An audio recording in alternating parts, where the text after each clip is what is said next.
சென்னை மற்றும் புறநகர் பகுதிகளில் 106 டிகிரி பாரன்ஹீட் அளவிற்கு வெப்பநிலை பதிவாக வாய்ப்புள்ளதாகவும் குறிப்பிடப்பட்டுள்ளது. இது தவிர நீலகிரி, திண்டுக்கல், மதுரை, விருதுநகர் மற்றும் கன்னியாகுமரி ஆகிய 5 மாவட்டங்களில் மழை பெய்வதற்கான வாய்ப்புள்ளதாகவும் இந்திய வானிலை ஆய்வு மையம் தெரிவித்துள்ளது.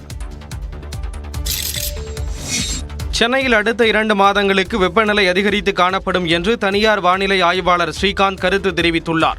நியூஸ் 18 தமிழ்நாடு தொலைக்காட்சிக்கு பேட்டியளித்த அவர் இந்த ஆண்டு கடினமான கோடை காலமாக இருக்கும் என்றார். உட்புற பகுதிகள் எல்லாமே அதிலிருந்து உட்புற பகுதிகள் எல்லாமே வெயிலின் தாக்கம் அடுத்த ஒரு 4-5 நாட்களுக்கு இருக்கக்கூடும். பரவலாக நம்ம 40-41 டிகிரி சென்டிகிரேட் வரைக்கும் உட்புற பகுதிகளை பார்க்கலாம்.